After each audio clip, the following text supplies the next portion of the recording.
kadalasan at posibleng pagkakaroon ng mga kalamidad, sumabak sa Emergency First Responders Training ang mga miyembro ng Society of Communicators and Networkers o SCAN International sa Laguna. Kadalasan ang mga miyembro ng SCAN International ang tumutulong at rumiresponde sa panahong may trahedya dulot ng kalamidad at iba pang emergency situation.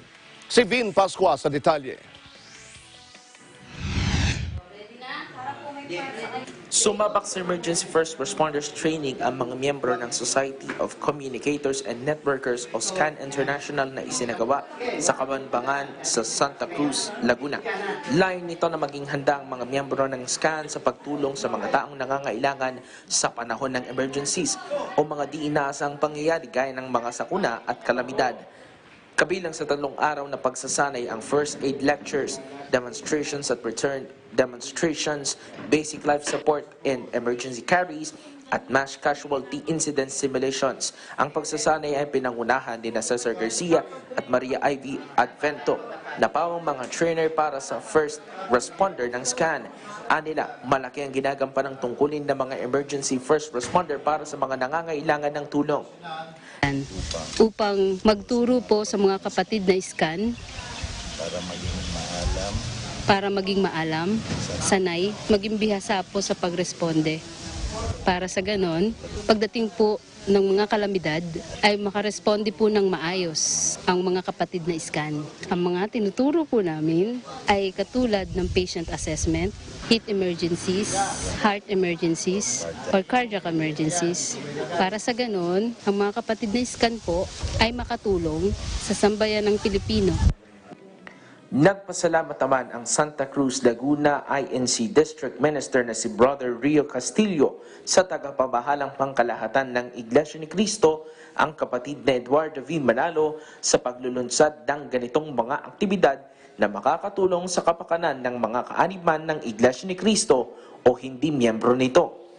Anya, malaking tulong lalo na sa panahong ito na sunod-sunod ang iba't ibang kaganapan na nangyayari sa ating paligid tulad ng mga paglindol, pagputok ng bulkan, bagyo, baha at mga aksidente.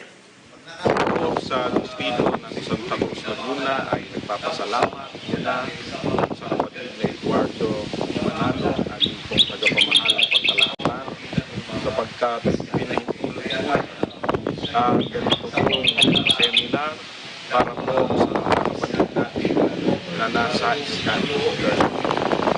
Salamat din po kami sa malakas na atwa ng pamamahala sa sana ang kapatid na Angelo Manalo sa paggabay niya sa ganitong mga gawain.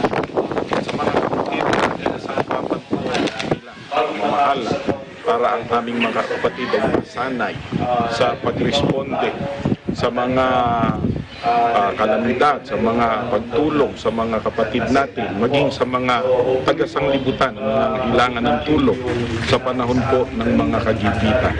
Ito po ay kailangan mga kaalamang itinuro po sa kanila ay totoong napakahalaga at magagamit po nila lalo na po sa panahon ngayon na bigla na lang dumarating ang matitinding kalamidad na nagsasapangan sa buhay po ng tao.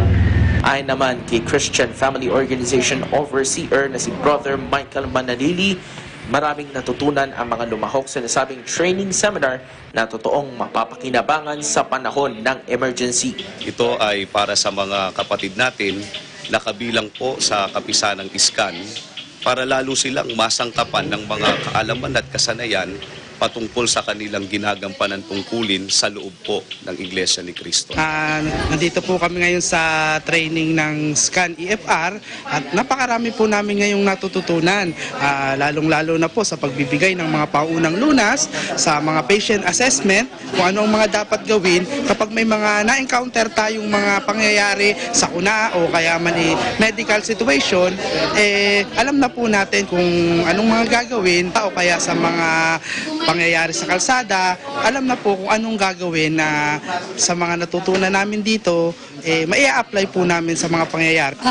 Ako naman po si Ka-IB ng lokal ng Santa Cruz, miyembro po ng SCAN. Lubos po kaming nagagalak at nabigyan po kami ng pagkakataon upang matutunan ng bawat gawain ng isang EFR training. Pasalamat kami sa tagapamahala at binigyan po kami ng pagkakataon upang maranasan ito. Gayun din po ang aming mga kasamahan, mas marami po kaming natutunan. Matapos ang 3 araw ng matinding pagsasanay, pinagkalooban ng sertipiko ang mga kalahok na kinilala bilang SCAN Emergency First Responders. Para sa Eagle News, Ben Pascual, I am 1 with 25.